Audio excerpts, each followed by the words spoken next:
जब भी हम जीवन के भंवर में डूबने लगते हैं और मन को कोई स्पष्ट किनारा नजर नहीं आता, तब श्री कृष्ण की वाणी सहसा अपने मधुर स्वर से हमें पुकारती है। महाभारत के समय में अर्जुन जैसा अद्वितीय धनुर्धर भी ऐसी ही अवस्था से गुजरा था। वह सोचता था, क्या अपने ही बंधु बांधवों के विरुद्ध खड़ा होना उचित है? उसके हाथ से धनुष बाण छूट रहे थे, भीतर एक गहरी दुविधा हावी हो रही थी। ठीक उसी घड़ी कृष्ण ने उसे समझाया कि यदि कर्तव्य का मार्ग सत्य और धर्म की रक्षा के लिए हो, तो स्वजन विरुद्ध भी रणभूमि में उतरना दायित्व बन जाता है। मोह या भय के कारण कर्म से विमुख होना समर्पण नहीं, बल्कि पलायन है। कई बार हमारे जीवन में भी रिश्तों की उलझन या प्रतियोगिता का डर हमें आगे बढ़ने से रोक देता है। हम परिणाम की आशंका में इतने डूब जाते हैं कि कर्म का आनंद ही भूल जाते हैं। यहीं पर कृष्ण का संदेश, कर्म किए जाओ, फल की चिंता मत करो, हमें एक नई राह दिखाता है। जब हम अपने प्रयास को पूरे मन से निभाते हैं, तो मन की शक्ति और हमारी रचनात्मक क्षमता दोनों निखर उठती हैं। चिंता के कारण जो उत्साह मर जाता है, वह निश्चिंत कर्म में ही पुनर्जीवित होता है। रिश्तों की बात करें तो राधा कृष्ण का प्रेम आदर्श रूप से अनमोल है। वहां किसी प्रकार का लेन देन नहीं, बस समर्पण की मिठास है। गोपियों का भाव और राधा की अनुरक्ति, ये सब हमें याद दिलाते हैं कि प्रेम एक अहेतुक बहाव है जो व्यक्ति को भीतर से पोषित करता है। आज के समय में जब रिश्ते कभी अपेक्षाओं के बोझ तले दबकर टूटने लगते हैं, तब ये प्रसंग दिखाते हैं कि जहां अपंत्व है, वहां हिसाब किताब की गुंजाइश कम हो जाती है। अर्जुन की एक बड़ी समस्या यह थी कि मन बड़ा ही चंचल है। इस अनियंत्रित मन को साधना वायु को पकड़ने जैसा कठिन लगता है, उसने कृष्ण से कहा। इसका समाधान कृष्ण ने अभ्यास और वैराग्य में बताया। अभ्यास का अर्थ है निरंतर ध्यान, आत्मचिंतन, मनन, सकारात्मक चिंतन और स्वाध्याय। वैराग्य का अर्थ संसार छोड़ना नहीं, बल्कि अपनी अनियंत्रित इच्छाओं की भीड़ को सीमित करना है। जब मन जरूरत से ज्यादा भटकता है, तो जीवन में उलझने भी बढ़ जाती हैं। अभ्यास और वैराग्य से मन को एकाग्र किया जा सकता है, ताकि हम अपने जीवन के असल उद्देश्य को पहचान सकें। अपने कर्म को कैसे देखना चाहिए, इसे कृष्ण ने महाभारत में कई तरह से समझाया। एक ओर उन्होंने अर्जुन को निरंतर युद्ध धर्म का पालन करने के लिए प्रेरित किया, दूसरी ओर सुदामा की मित्रता में दिखाया कि प्रेम से किया गया छोटा सा दान भी कितना प्रभावशाली हो सकता है। इससे जाहिर होता है कि कर्म केवल रणभूमि में साहस दिखाने तक सीमित नहीं, बल्कि हमारे दैनिक जीवन में, हमारे छोटे छोटे कामों में भी परिलक्षित होता है। कृष्णा जी की बातें अगर आपको पसंद आ रही है, तो कमेंट में राधे राधे जरूर बोलिए, और चलिए वीडियो में आगे और ज्ञान की बातें सुनते हैं। धर्म के स्वरूप की बात करें तो आज भी कई लोगों को लगता है कि केवल पूजा पाठ ही धर्म है। लेकिन कृष्ण बार बार बताते हैं कि सत्य, न्याय, सेवा और प्रेम का पालन ही वास्तविक धर्म है। कौरवों की हठधर्मिता ने जब सीमाएं लांघ दी, तब कृष्ण ने सब प्रयासों के बाद भी अनीति को न रोक पाने पर धर्म युद्ध को आवश्यक बताया। इससे हमें शिक्षा मिलती है कि जीवन में कुछ स्थितियों में न चाहते हुए भी संघर्ष करना पड़ सकता है, बशर्ते वह संघर्ष लोभ या बदले की भावना से न होकर सत्य की रक्षा के लिए हो। गोवर्धन पर्वत उठाने की कथा संदेश देती है कि जब भी विशाल संकट सामने हो, अगर लोगों की भलाई का संकल्प और प्रेम का सहयोग हमारे साथ हो, तो बड़ी से बड़ी विपत्ति का भी हल निकल आता है। यह प्रसंग हमें प्रकृति का सम्मान करना सिखाता है। कृष्ण ने इंद्र की मूर्ति पूजा छोड़कर गोवर्धन पर्वत जैसे प्रत्यक्ष पोषक की पूजा करने पर जोर दिया। इससे पता चलता है कि भक्ति केवल बड़े देवताओं की छवि तक सीमित नहीं, बल्कि वास्तविक भक्ति उस प्रकृति और समाज के प्रति कृतज्ञता जताने में भी है, जो हमें भोजन, जल और जीवन देती है। अहंकार से भरा मनुष्य अपनी क्षमताओं का अनुचित उपयोग करता है। यह बात दुर्योधन, कंस और शिशुपाल के पात्रों से पता चलती है। दूसरी ओर विनम्र और प्रेमपूर्ण व्यक्ति दूसरों को भी उन्नति में सहायक बनता है।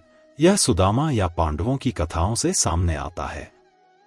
जो व्यक्ति अपने कर्म को स्वार्थ से जोड़े बगैर करता है, वही सबसे ऊंची उड़ान भर सकता है। इसी भाव को निष्काम कर्म कहते हैं।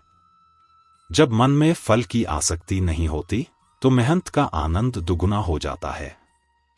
अंततः कृष्ण के संदेश का सार यही है कि प्रेम, कर्म और ज्ञान का समन्वय ही मनुष्य को पूर्णता की ओर ले जाता है।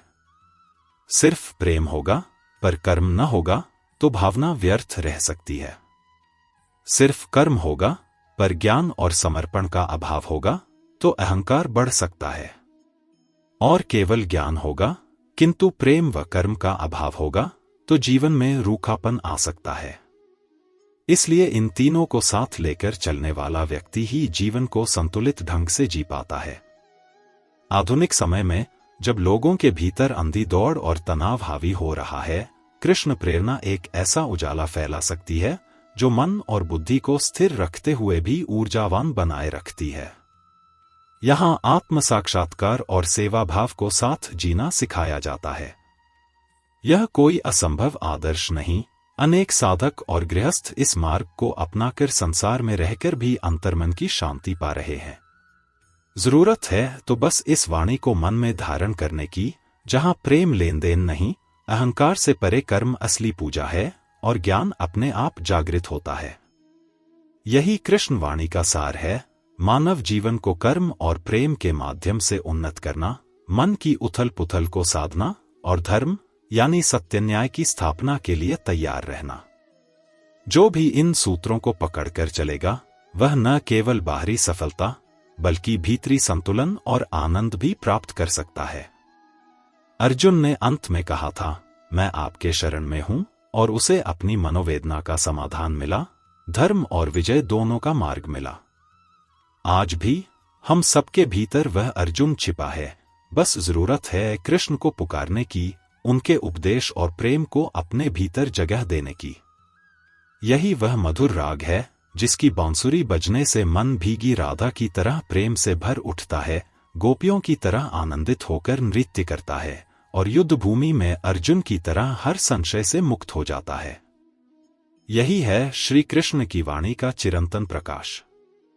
अगर आपको कृष्णा जी से प्रेम है तो वीडियो को लाइक करें और चैनल को सब्सक्राइब भी करें, जिससे ये बातें और हिंदू भाइयों तक पहुंच सके। किंतु यदि वह तुम्हें अपने वास्तविक कर्तव्य से हटा दे तो वह बाधा बन जाता है। वास्तविक धर्म को पहचानना और उसके अनुरूप डटे रहना ही जीवन की सफलता है। कर्म से पीछे हटकर, फल की चिंता में उलझकर कोई भी सिद्धि प्राप्त नहीं की जा सकती। इसी भाव को गीता में कर्मण्येवाधिकारस्ते मा फलेषु कदाचन के रूप में संक्षेप में रखा गया है। इस शिक्षाप्रद सूत्र में मनुष्य को याद दिलाया गया है कि उसके हाथ में केवल कर्म है, उसके परिणाम पर हमारा नियंत्रण नहीं। जैसे ही हम फल की आसक्ति में उलझते हैं, मन भय से भर उठता है, कहीं असफल न हो जाए, कहीं हमारी छवि न धूमिल हो जाए, आदि आदि। इस फलासक्ति के त्याग से मन स्वतः मुक्त हो जाता है। जब हमारी दृष्टि केवल कर्म में समर्पित हो तो उस कर्म की गुणवत्ता बढ़ जाती है। यदि विद्यार्थी अपनी पढ़ाई का ध्यान रखते हुए केवल ज्ञानार्जन की भावना से पढ़े तो परीक्षा का भय उसे डराकर भटकाएगा नहीं। उसी तरह नौकरी या व्यवसाय में भी यदि हम परिणाम के भय अथवा लालच में न उलझें तो हम अपनी संपूर्ण ऊर्जा को कर्म में लगा पाते हैं। इसी कर्म में समर्पण हमें एक तरह की परम शांति भी देता है, क्योंकि हम सफल जैसी धारणाओं से ऊपर उठकर जीवन को स्वीकार करते हैं। यह ग्रहण करने की शैली हमें भीतर से निडर बनाती है। श्री कृष्ण ने अर्जुन को एक और महत्वपूर्ण सूत्र दिया, अभ्यास और वैराग्य। अर्जुन का प्रश्न था कि मन बड़ा चंचल है, इसे नियंत्रित करना वायु को मुट्ठी में पकड़ने जैसा है। कृष्ण ने कहा कि मन अवश्य ही चंचल है, पर अभ्यास, निरंतर प्रयास और वैराग्य, अनावश्यक आसक्तियों से दूर रहना से उसे साधा जा सकता है। यह सूत्र जीवन के हर क्षेत्र में लागू होता है। मन को वश में करने का एक ही मार्ग है, उसे सतत रूप से एकाग्र करने का प्रयास और अनियंत्रित वासनाओं या इच्छाओं का त्याग। जब मन में अनावश्यक इच्छाएं प्रबल हो जाती हैं, कभी धन की अतिशय लालसा, कभी स्वाद, कभी यश कीर्ति का लोभ, कभी मोह, तो मन स्थिर नहीं रह पाता। अभ्यास के माध्यम से हम थोड़ा थोड़ा करके मन को सकारात्मक आदतों में लगाते हैं, जैसे ध्यान, आत्मपरीक्षण, सत्साहित्य का अध्ययन, नियमित दिनचर्या आदि। वैराग्य का अर्थ संसार छोड़ देना नहीं, बल्कि संसार के मोहपाश में न फंसना है। इससे मन को स्थिर रखने में सहायता मिलती है। रिश्तों की उलझनें भी जीवन में महत्वपूर्ण स्थान रखती हैं। कई बार लोग पूछते हैं, श्री कृष्ण ने राधा से प्रेम किया, गोपियों के साथ रास रचाया, यह सब क्या केवल लीला थी या कुछ और? वस्तुतः यह प्रेम प्रतिभाव या सांसारिक आकर्षण मात्र नहीं था, बल्कि निश्चल प्रेम की एक अलौकिक अभिव्यक्ति थी। राधा कृष्ण का प्रेम आत्मा परमात्मा का प्रतीक है, जहां स्व का भाव मिट जाता है और केवल समर्पण बचता है। गोपियों का प्रेम भी ऐसा ही था, जहां उन्हें कोई स्वार्थ न था, न कोई वस्तु चाहिए थी, न ही कोई अहंकार की तुष्टि। उन्हें बस कृष्ण का दर्शन, कृष्ण का सानिध्य ही सब कुछ लगता था। यह प्रेम हर तरह के व्यापारिक भाव से रहित था।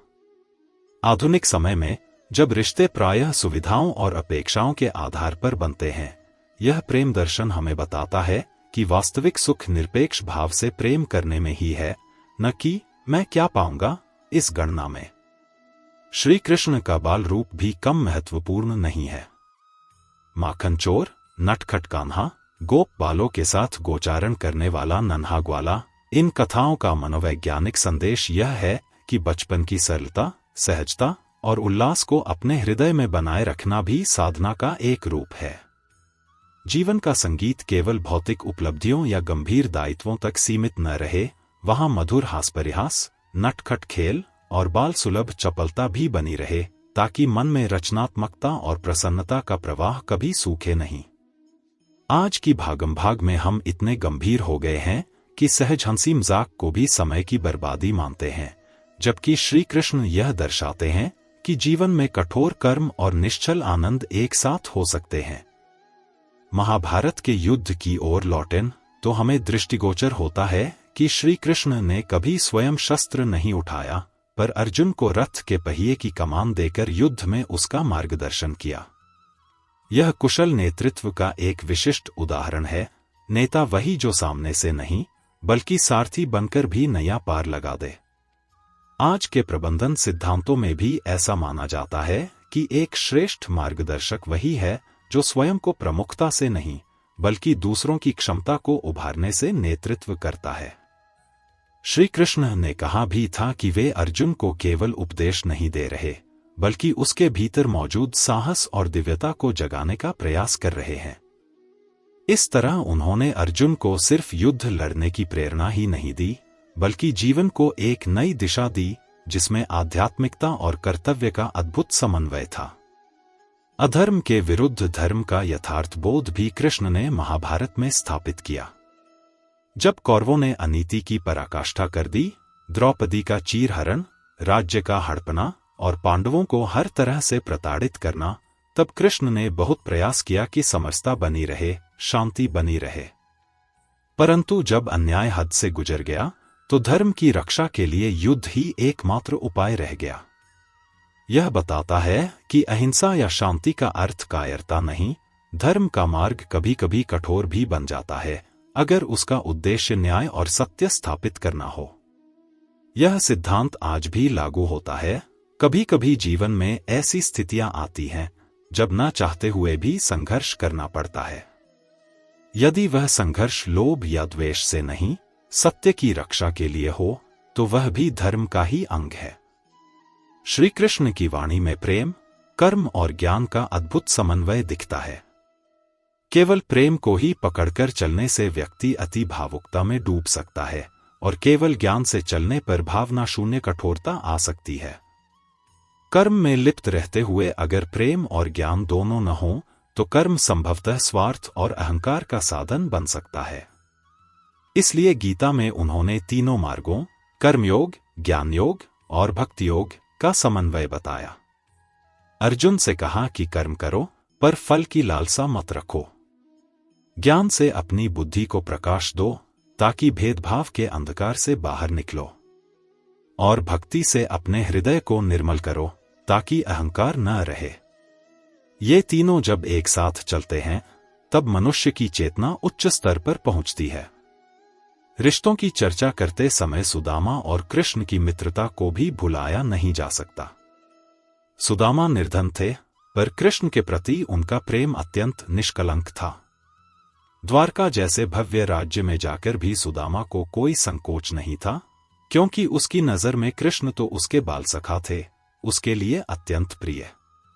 उधर कृष्ण को सुदामा के चंद मुट्ठी चावल बेहद मूल्यवान लगे, क्योंकि वे भाव से भेंट किए गए थे। यह प्रसंग हमें सीख देता है कि सच्चे प्रेम या मित्रता में धन, प्रतिष्ठा, समाज स्थिति कोई मायने नहीं रखती। वहां बस भाव की पवित्रता ही सर्वोपरि है। आज भी अगर हम दिखावे और बाहरी चमक से ऊपर उठकर भावनाओं का आदर करना सीख जाए तो मानव संबंध नए आयाम पर पहुंच सकते हैं। कृष्ण की लीलाओं में बालपन के अलावा राजनीतिक कूटनीतिक पक्ष भी देखने को मिलता है। मथुरा में कंस का वध, द्वारका में यदुवंश की स्थापना, महाभारत में कूटनीति के माध्यम से पांडवों का समर्थन, ये सब दिखाते हैं कि भक्तियोग और कर्मयोग कोई एकांगी सिद्धांत नहीं है। व्यक्ति संसार में रहकर भी धर्म और सत्य की स्थापना के लिए कार्य कर सकता है। अक्सर लोग सोच लेते हैं कि आध्यात्मिक होना यानी संसार से विरक्त होना, पर कृष्ण ने कहा, न तो संन्यास लिए बिना और न ही घर बार छोड़े बिना तुम आध्यात्मिक प्रगति कर सकते हो। असली साधना मन की है, न कि बाहरी वेशभूषा की। गोपियों के साथ रासलीला एक और उत्कृष्ट उदाहरण है, जहां योग और भक्ति की पराकाष्ठा देखने को मिलती है। असल में रासलीला प्रेम का एक ऐसा चित्रण है जिसमें आत्मा और परमात्मा का गहन मिलन होता है। गोपियों को लगा कि कृष्ण केवल उनके हैं, पर वास्तव में कृष्ण तो सबके थे। यह दर्शाता है कि परमात्मा एक होते हुए भी सभी के साथ अलग अलग संबंध बना सकता है। प्रेम में मेरा और तेरा की सीमाएं मिटने लगती हैं। यही राधा कृष्ण और गोपियों के प्रसंग का मुख्य संदेश है। आज जब लोग प्रेम को स्वार्थ और अधिकार से जोड़कर देखते हैं, यह कथा उन्हें बताती है कि प्रेम तो आत्मा का सहज विस्तार है, उसे बांधना या सीमित करना संभव नहीं। श्री कृष्ण न केवल एक आध्यात्मिक गुरु हैं, बल्कि एक ऐसे मार्गदर्शक भी हैं जो हमें बतलाते हैं कि मनुष्य को राजधर्म से लेकर व्यक्तिगत आचरण तक में धीरज, विवेक और न्याय का पालन करना चाहिए। महाभारत के उपरांत जब पांडवों ने राजपद संभाला, तब भी कृष्ण ने उन्हें सलाह दी कि प्रजा का हित फोरमोस्ट होना चाहिए। कोई भी निर्णय लो तो यह देखो कि उससे लोक कल्याण होता है या नहीं। अगर अपने स्वार्थ के लिए शासन करते हो तो वह राजधर्म नहीं होगा, बल्कि निजी हितों की पूर्ति बन जाएगा। आधुनिक लोकतंत्र के संदर्भ में भी यह सीख महत्वपूर्ण है, जहां नीति निर्माण में हमेशा जनता की भलाई को प्रधानता मिलनी चाहिए। शिक्षा के क्षेत्र में भी हम कृष्ण से सीख सकते हैं। अर्जुन को गीता का उपदेश देने से पहले उन्होंने उसकी मनोदशा को भली भांति समझा। वे अर्जुन के मित्र भी थे और गुरु भी, लेकिन उन्होंने ज्ञान जबरन नहीं थोपा। पहले अर्जुन के प्रश्न सुने, उसकी पीड़ा को समझा, फिर गीता के माध्यम से उसका समाधान किया। आज के शिक्षक या मार्गदर्शक भी अगर इसी विधि का अनुसरण करें, पहले शिष्य की मनोस्थिति समझें, फिर उसके अनुरूप समझाएं, तो शिक्षा कहीं अधिक प्रभावी होगी। शिक्षा में प्रेम, मनोविज्ञान और विनम्रता का सम्मिश्रण शिक्षा को सार्थक बनाता है। ध्यान और साधना के संदर्भ में देखें तो श्री कृष्ण का संदेश बहुत स्पष्ट है। मनुष्य को दिन भर के उलझाव से कुछ पल मुक्त होकर अपने भीतर उतरना चाहिए। ध्यान कोई जटिल कर्मकांड नहीं, बल्कि मन की सफाई का साधन है। यदि रोज रोज कुछ मिनट भी मन को एकाग्र रखने का प्रयास किया जाए, तो धीरे धीरे मन को भटकाने वाले विचारों पर नियंत्रण बढ़ने लगता है। इससे व्यक्ति अपने कर्म में सफल होता है, बुद्धि में स्पष्टता आती है और संयम व धैर्य का विकास होता है। यही भाव आगे चलकर आत्मबोध की ओर ले जाता है, जहां मनुष्य समझ पाता है कि वह केवल देह नहीं, बल्कि एक चिरंतन चेतना है। श्री कृष्ण ने देह को एक वस्त्र की तरह बताया, जिसे आत्मा बदलती रहती है, जैसे पुराने कपड़े उतारकर नए कपड़े पहनना। इस उपदेश से मनुष्य को मृत्यु से अत्यधिक भयभीत होने की आवश्यकता नहीं रह जाती। हमें कर्म करते हुए जीवन को एक अवसर की तरह देखना चाहिए, जहां हम आत्मबोध और धर्म संवर्धन कर सकते हैं। शरीर तो एक साधन है, पर मन, बुद्धि और आत्मा की प्रखरता ही हमें वास्तविक आनंद तक ले जाती है। ऐसा सोचने से मनुष्य में कर्तव्य के प्रति समर्पण बढ़ता है, क्योंकि वह जानता है कि हमारा वास्तविक स्वरूप अनंत है, मरता नहीं।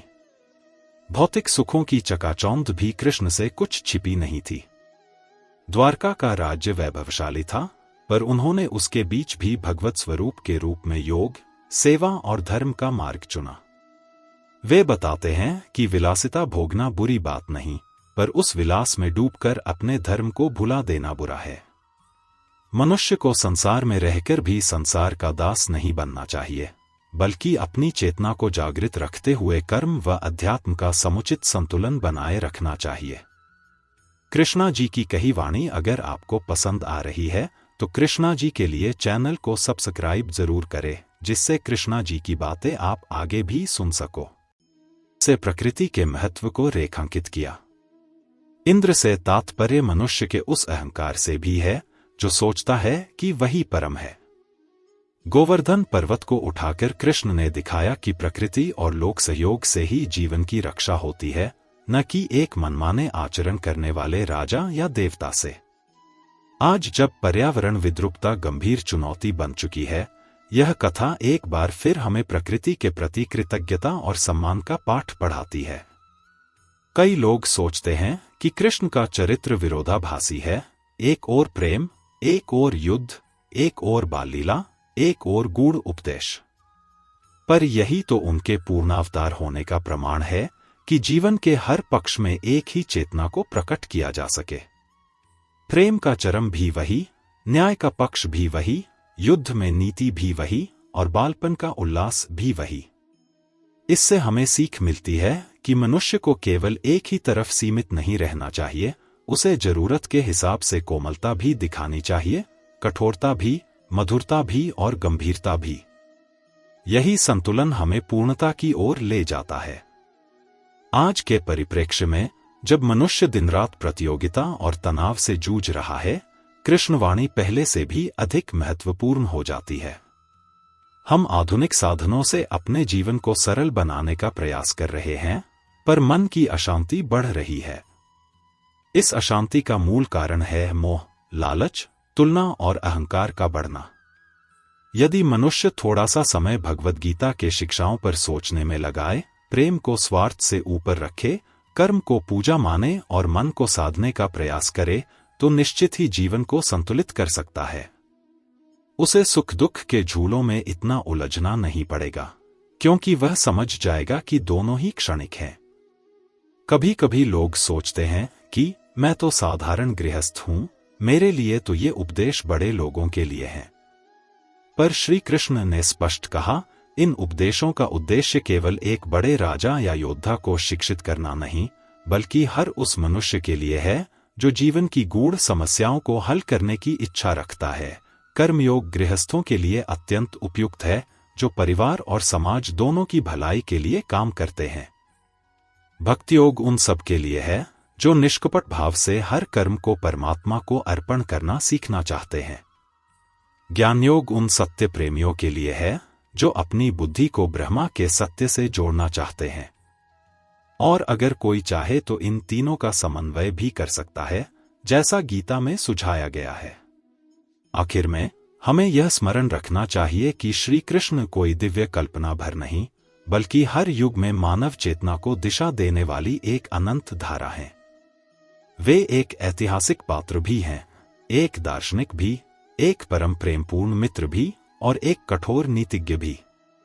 उनका समस्त चरित्र इसी बात का प्रतीक है कि जीवन को एक ही सांचे में नहीं ढाला जा सकता। मनुष्य को उतनी ही सहजता से प्रेम करनी चाहिए जितने साहस से वह अधर्म का विरोध करता है, उसे उतनी ही सरलता से हंसना चाहिए जितने गंभीरता से वह कर्म करता है। इसी समन्वय में जीवन का रस है और यही कृष्ण तत्व की अनुभूति होती है। ऐसे ही गूढ़ व अप्रतिम संदेशों के साथ कृष्ण की वाणी हमारे भीतर का भय और संशय दूर करती है। वह अर्जुन को कहती है, उठो, शंका मत करो, क्योंकि तुम्हारे भीतर परमात्मा का अंश है। तुम्हारी चेतना का स्वभाव शुद्ध है, बस उस पर अज्ञान का आवरण चढ़ा हुआ है। इसी तरह आज के मनुष्य को भी उठने की, सजग होने की और अपने कर्म में रमने की जरूरत है। असफलता और सफलता की धारणा से ऊपर उठकर कर्म को समर्पित करने की आवश्यकता है, ताकि भीतर एक दिव्य आनंद का संचार हो सके। वही दिव्य आनंद हमें बताता है कि जीवन केवल भौतिक पदार्थों को इकट्ठा करने के लिए नहीं, बल्कि आत्म साक्षात्कार के एक महान उद्देश्य की यात्रा है। इस यात्रा में कठिनाइयां तो आएंगी ही, कभी रिश्तों में उलझने, कभी समाज की चुनौतियां, कभी निजी अभाव। पर यही चुनौतियां हमारी अंतर्निहित शक्ति को जगाने का माध्यम बनती हैं। अर्जुन भी महावीर था, किंतु उसका योग या उसकी दिव्यता तभी पूर्ण रूप में प्रकट हुई जब वह कुरुक्षेत्र की विकट परिस्थिति में था। ठीक वैसे ही हमारे जीवन की विकट परिस्थिति हमें तोड़ने के लिए नहीं आई, बल्कि हमें अपने बेहतर रूप से परिचित कराने के लिए आई है। बस जरूरत है तो कृष्ण भाव को अपनाने की, गीता के संदेशों को जीवन में उतारने की और अपने हृदय के कोने में यह विश्वास जगाने की कि मैं सिर्फ यह शरीर नहीं, न ही इन दुख सुख का गुलाम, मैं एक अनंत चेतना हूं जो सतत विकास और उन्नति के लिए ही जन्मी है। यही वह भाव है जिसे अर्जुन ने अंत में स्वीकार किया और गांडीव उठाकर धर्म युद्ध लड़ा। यही वह भाव है जो गोपियां दिखाती हैं जब वे निश्चल प्रेम से वशीभूत होकर अपने अह को तिरोहित कर देती हैं। यही वह भाव है जो सुदामा जैसा ब्राह्मण दर्शाता है, जिसके पास देने को कुछ नहीं, फिर भी कृष्ण का सखा होने से वह संसार का सबसे धनवान बन जाता है। यही वह भाव है जो हमें कृष्ण की बाल लीलाओं में दिखता है, जहां सहज आनंद और सरलता के साथ जीवन की जिम्मेदारियों को भी हंसते हंसते निभाया जा सकता है। और यही वह भाव है जो महाभारत के उपरांत पांडवों ने राज्य चलाते हुए दिखाया, समाज के प्रति उत्तरदायित्व, दया, न्याय और शांति का प्रचार प्रसार करके। अंततः श्री कृष्ण की वाणी हमें यह याद दिलाती है कि जीवन एक लीला है, एक उत्सव है, जिसके केंद्र में प्रेम, कर्म और ज्ञान का संगम होना चाहिए। यदि मनुष्य अपने भीतर प्रेम का स्रोत न खोए, कर्म में कोताही न करे और ज्ञान का दीप जलाए रखे, तो उसकी चेतना निरंतर विकसित होती रहेगी। वह सांसारिक दायित्वों का निर्वाह भी करेगा और आत्मिक ऊंचाइयों तक भी पहुंचेगा। दुनिया के कोलाहल में भी एक अंतर्नाद हमेशा उसका मार्गदर्शन करेगा। यही कृष्णनाद है जो मन और बुद्धि दोनों को संस्कारित करता है। इसीलिए चाहे युग बदल जाए, चाहे समाज का ढांचा बदल जाए, कृष्ण भाव और गीता का सत्य कभी पुराना नहीं पड़ता। आज जब मनुष्य आभासी सुखों के पीछे भागते भागते भीतरी शांति खो रहा है, जब रिश्ते स्वार्थ और अपेक्षाओं से बोझिल होते जा रहे हैं और जब हमारे भीतर का मानवीय पक्ष हर दिन चुनौती झेल रहा है, तब कृष्ण की वाणी का स्मरण अत्यंत अनिवार्य हो जाता है। उनकी यह वाणी हमें आश्वासन देती है कि कोई भी परिस्थिति इतनी जटिल नहीं जिसे सही संकल्प, निष्काम कर्म, प्रेम और ज्ञान से हल न किया जा सके। यदि अर्जुन कुरुक्षेत्र जैसे महायुद्ध को जीत सकता है, तो हम अपने छोटे छोटे जीवन संग्रामों में अवश्य पार हो सकते हैं, बशर्ते हम अपने भीतर छिपे उस परमात्म तत्व को पहचानें। यही कृष्ण प्रेम, यही कृष्ण बुद्धि, यही कृष्ण धर्म हमारे लिए मार्गदर्शक है। प्रेम के साथ कर्म करना, ज्ञान के साथ भक्ति करना और सत्य न्याय के पक्ष में अडिग रहना, यही वह त्रिवेणी संगम है जिससे मनुष्य का जीवन समृद्ध होता है।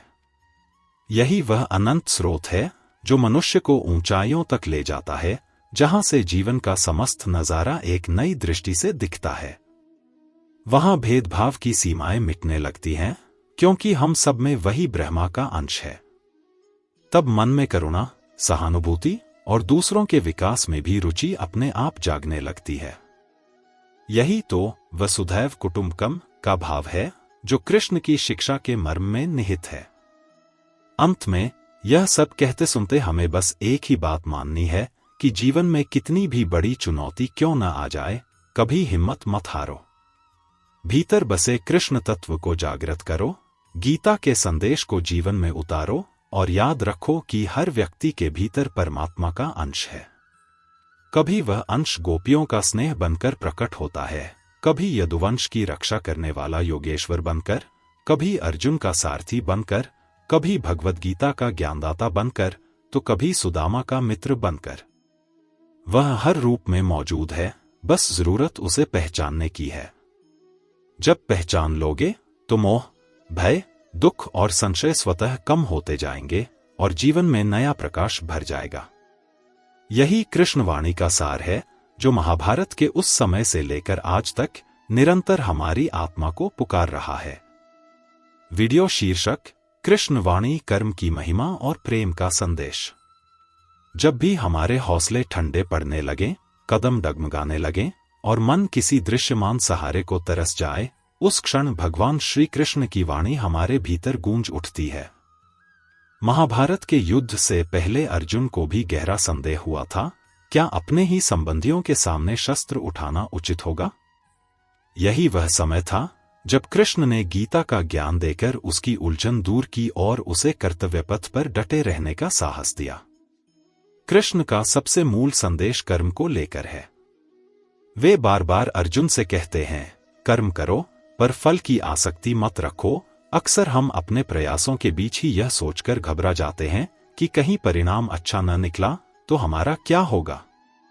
इस डर से हमारे हाथ भी ठिठक जाते हैं और मन भी कुंठित हो जाता है। परंतु जब हम फल की चिंता से मुक्त होकर कर्म में रमते हैं तो हमारी रचनात्मकता और समर्पण चरम पर पहुंचते हैं। यदि हम रोजमर्रा के कामों को भी प्रेम के साथ, पूजा की भावना से करें तो वही कर्म एक आध्यात्मिक अनुष्ठान बन जाता है। रिश्तों की उलझनें भी जीवन का एक अहम हिस्सा हैं। कभी लगता है कि हम बहुत प्रेम से किसी को अपना बना रहे हैं, पर फिर अपेक्षाएं बढ़ने लगती हैं और वह प्रेम कहीं खो जाता है। कृष्ण राधा का प्रेम इस दिशा में प्रेरणा देता है, जहां कोई मांग नहीं, कोई व्यावहारिक सौदा नहीं, केवल पारदर्शी समर्पण है। गोपियां भी इसी निस्वार्थ भाव से कृष्ण को अपना सर्वस्व मानती थी। आधुनिक समय में जब संबंधों में अनकहे बोझ और शर्तों का आना आम बात हो गई है, यह प्रेम कथा हमें याद दिलाती है कि सच्चे प्रेम में लेना देना नहीं होता, बल्कि साथी की खुशी में स्वयं को तृप्त कर लेना ही प्रेम का शिखर है। गीता में कृष्ण ने मन की चंचलता का भी जिक्र किया है। अर्जुन ने पूछा, मन तो वायु की तरह अनियंत्रित है, इसे कैसे साधा जाए? कृष्ण ने कहा, अभ्यास और वैराग्य से। अभ्यास का अर्थ है निरंतर अपने भीतर झांकना, ध्यान या स्वाध्याय के माध्यम से मन को एकाग्र रखना। वैराग्य का अर्थ संसार को त्यागना नहीं, बल्कि अनावश्यक इच्छाओं पर नियंत्रण रखना है। आज जब विज्ञापन और भौतिकता के प्रभाव से अनगिनत लालसाएं मन को घेरे रहती हैं, अभ्यास और वैराग्य की यह विधि हमें वही सुकून दे सकती है जिसकी हम तलाश में भटकते रहते हैं। कभी कभी ऐसा भी लगता है कि हम बहुत छोटे हैं, हमारे प्रयास क्या बड़ा बदलाव ला पाएंगे। गोवर्धन पर्वत की कथा इस भावना का सुंदर जवाब देती है। इंद्र के कोप से रक्षा करने के लिए कृष्ण अकेले आगे तो आए, मगर सारी गोकुल को भी साथ जोड़ा। यह संदेश है कि सामूहिक प्रयास, प्रेम और साहस के साथ मिलकर किसी भी बड़ी चुनौती को पार किया जा सकता है। यदि एक साधारण मनुष्य भी सही दिशा में पहला कदम उठाए तो प्रकृति और समाज दोनों उसका सहयोग करने लगते हैं। श्री कृष्ण ने धर्म और अधर्म का स्पष्ट भेद भी महाभारत में दिखाया। धर्म का अर्थ केवल यज्ञवन या कर्मकांड नहीं है, बल्कि सत्य और न्याय की रक्षा करना भी धर्म का ही एक रूप है। कौरवों के अन्याय को रोकने के लिए कृष्ण ने अनेक शांतिपूर्ण प्रयास किए, लेकिन जब सब विफल रहे तब युद्ध अनिवार्य हो गया। इससे यही शिक्षा मिलती है कि अन्याय या अत्याचार को सहना भी एक तरह का अपराध है। सच्चा धर्म कभी भी कायरता को स्वीकार नहीं करता, उसे कठोर कदम भी उठाने पड़ते हैं, बशर्ते उनका मूल उद्देश्य लोक कल्याण और सत्य की स्थापना हो। कई बार हमें लगता है कि हमारी कमजोरियों के कारण हम आगे नहीं बढ़ पा रहे। कृष्ण की बाल लीलाएं, जैसे माखन चोरी और गोपियों के साथ हंसी ठिठोली, एक अलग ही पक्ष दिखाती हैं। जीवन की जटिलता के बीच भी सरलता, हंसी और रचनात्मकता को जगह दी जाए तो मन की नकारात्मकता पिघलने लगती है। यह स्पष्ट है कि इंसान को दायित्व निभाने के साथ साथ अपने भीतर के बाल सुलभ सहज भाव को भी जीवित रखना चाहिए। वही स्वाभाविक आनंद आगे चलकर हमारे कर्म को भी ऊर्जावान बनाता है। अहंकार के दुष्परिणाम महाभारत में हमें दुर्योधन, कंस और शिशुपाल जैसे पात्रों के माध्यम से देखने को मिलते हैं। इन सबने अपनी अपनी जिद और अभिमान में कई तरह के पाप किए, जिसका परिणाम अंततः विनाश ही निकला। दूसरी ओर सुदामा जैसे सच्चे मित्र की कथा दिखाती है कि प्रेम, भक्ति और मित्रता, इन सबसे धन दौलत भी छोटा पड़ जाता है। कृष्ण ने सुदामा के बस कुछ मुट्ठी चावल को अत्यंत आदरपूर्वक स्वीकारा, जबकि सुदामा के पास कोई भौतिक उपहार नहीं था। इससे आज के भौतिकवादी दौर में भी यह प्रेरणा ली जा सकती है कि रिश्तों की असली नींव शुद्ध हृदय है, न कि पैसे या ओहदे पर आधारित कोई गणना। यह भी समझना जरूरी है कि कृष्ण केवल उपदेश नहीं देते, वे सामने वाले की स्थिति को पहले समझते हैं, फिर उपयुक्त मार्गदर्शन देते हैं। अर्जुन को गीता का उपदेश तभी मिला जब अर्जुन ने आत्मसमर्पण करके प्रश्न किए, मैं संशय में हूं, कृपया मेरा मार्गदर्शन करें। आज हमारे रिश्ते या शिक्षण विधियां भी अगर इसी आधार पर चलें, जहां हम सामने वाले के मन की अवस्था को समझकर मार्गदर्शन दें, तो चाहे परिवार हो या शिक्षा तंत्र, सभी को एक नई दिशा मिल सकती है। महाभारत के उपरांत जब युद्ध समाप्त हुआ, तब भी श्री कृष्ण ने यही सिखाया कि प्रायश्चित, दया और पुनर्निर्माण भी धर्म का अंग है। एक ओर जहां दंड देना आवश्यक था, वहीं दूसरी ओर विनाश के बाद नई व्यवस्था बनाने की भी जरूरत थी। यह संदेश आज के समाज को भी समझना चाहिए। कठोरता और नरमी का समन्वय ही असली न्याय है। अधर्म पर अंकुश लगे, पर साथ ही भविष्य में ऐसी स्थितियां न जन्म लें, इसका भी ख्याल रखा जाए। श्री कृष्ण की वाणी का एक अन्य प्रमुख आयाम वह संदेश है जो वे बार बार दोहराते हैं, जीवन में आत्मबोध का महत्व।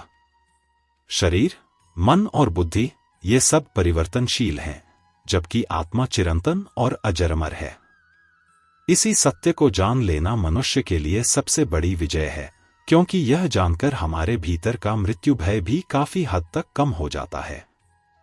हम जिम्मेदारियां और कर्म ढंग से पूरा करते हैं, पर भीतर कहीं शांति भी बनी रहती है कि हम नश्वर देह से परे एक अनंत चेतना है। आज जब मनुष्य अक्सर अकेलापन या अवसाद महसूस करता है, तब श्री कृष्ण की शिक्षाएं मन को एक ठोस आधार दे सकती हैं।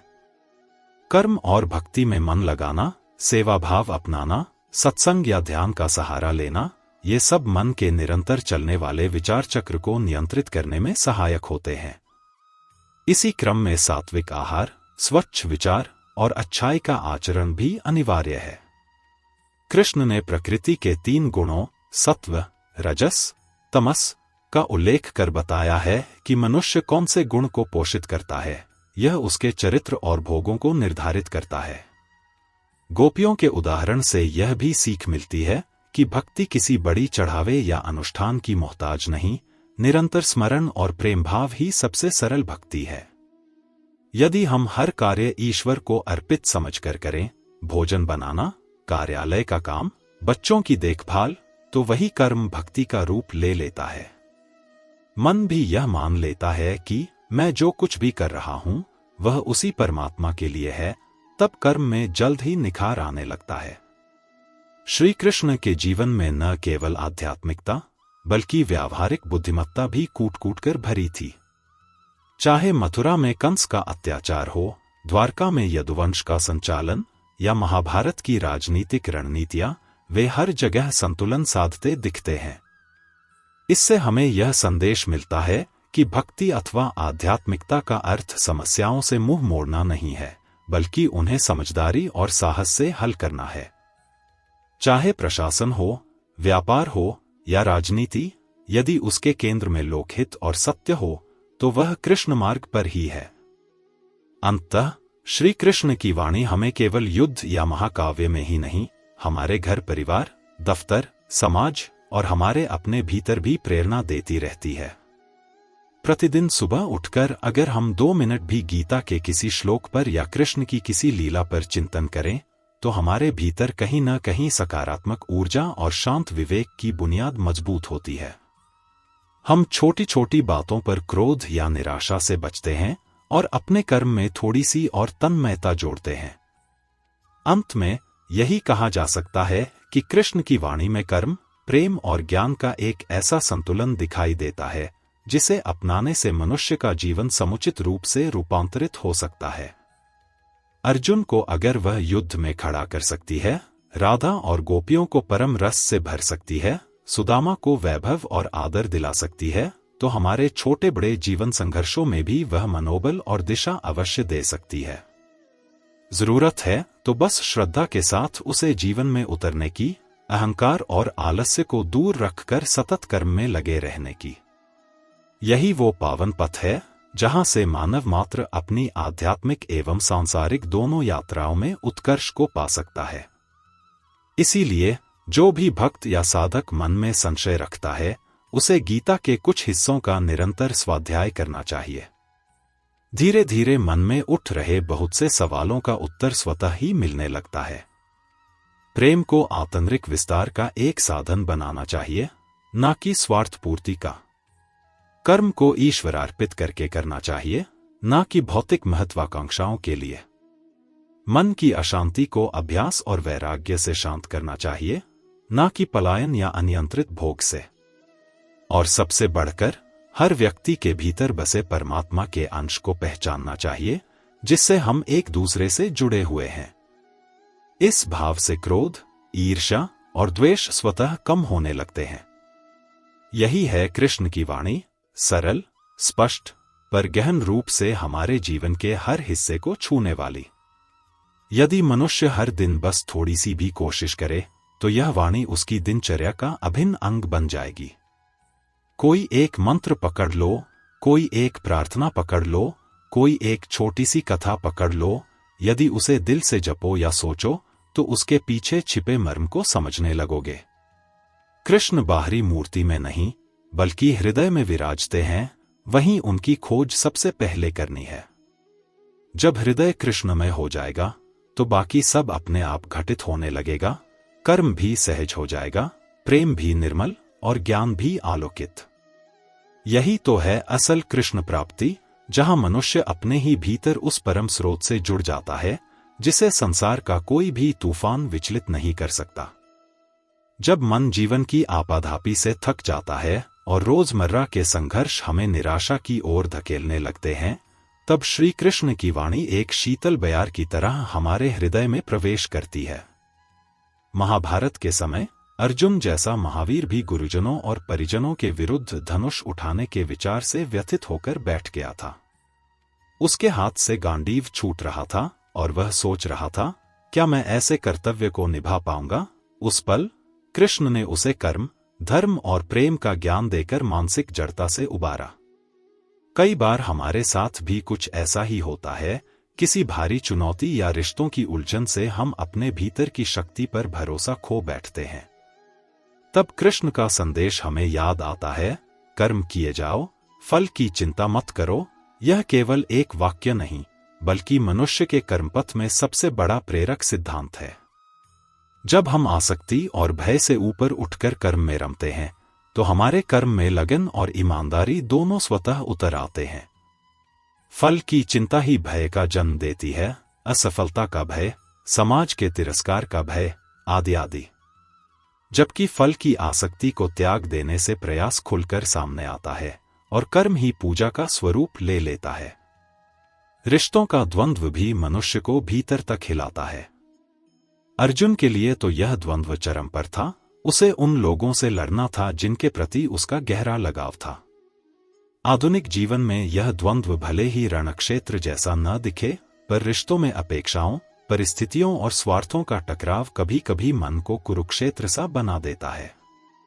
कृष्ण का मार्गदर्शन बताता है कि जहां धर्म अर्थात सत्य और न्याय की रक्षा का प्रश्न हो, वहां मोह या संकोच का त्याग जरूरी है। धर्म का अर्थ केवल आस्था या कर्मकांड भर नहीं, बल्कि सत्य, न्याय और कल्याण की भावना है, चाहे वह एक छोटे से परिवार में हो या विशाल समाज में। जब अर्जुन ने मन की चंचलता और नियंत्रण के बारे में प्रश्न किया, तो कृष्ण ने अभ्यास और वैराग्य का मार्ग सुझाया। यह आज के समय में भी उतना ही उपयोगी है। अभ्यास का अर्थ है निरंतरता से अपने मन पर काम करना, चाहे वह ध्यान हो, सकारात्मक सोच का अभ्यास हो या दिन भर के कार्यों का ईमानदारी से निरीक्षण हो। वैराग्य का अर्थ संसार को त्यागना नहीं, बल्कि अनावश्यक इच्छाओं, लालसाओं और भटकाव से बचना है। जब तक हम इन दो चीजों, अभ्यास और वैराग्य, को जीवन में लागू नहीं करते, मन की उथल पुथल कम नहीं होगी और हमारे निर्णय भी भ्रमित ही रहेंगे। राधा कृष्ण का प्रेम बहुतों को आकर्षित करता है, पर अक्सर लोग इसकी गहराई को केवल एक प्रेम कथा समझकर छोड़ देते हैं। वास्तव में यह प्रेम आत्मा और परमात्मा के मिलन का प्रतीक है, एक ऐसा प्रेम जहां किसी भी प्रकार की स्वार्थपूर्ण मांग नहीं, बल्कि पूर्ण समर्पण है। गोपियों के साथ भी कृष्ण का संबंध निश्चल भक्ति और विनम्रता का प्रतीक है। आज जब रिश्तों में अपेक्षाओं का बोझ उन्हें बोझिल बना देता है, इस निश्चल प्रेम दर्शन से सीख मिलती है कि जहां मैं और मेरा का अतिरेक कम हो, वहां प्रेम का निखार होता है। सुदामा की मित्रता इसी प्रेम की एक और मिसाल है। एक निर्धन ब्राह्मण, जिसने दिल से बस कुछ मुट्ठी चावल कृष्ण को भेंट किए, और कृष्ण ने उसे अनमोल उपहार के रूप में स्वीकार कर लिया। इससे संकेत मिलता है कि प्रेम की महानता भौतिक वस्तुओं से नहीं आंकी जा सकती, बल्कि भावनाओं की पवित्रता ही एकमात्र मापदंड है। आधुनिक समाज में, जहां सफलता की परिभाषा अक्सर धनदौलत के इर्द गिर्द घूमती है, यह शिक्षा बहुत मूल्यवान है। सच्ची दौलत मन की उदारता और निस्वार्थ भावना में निहित है।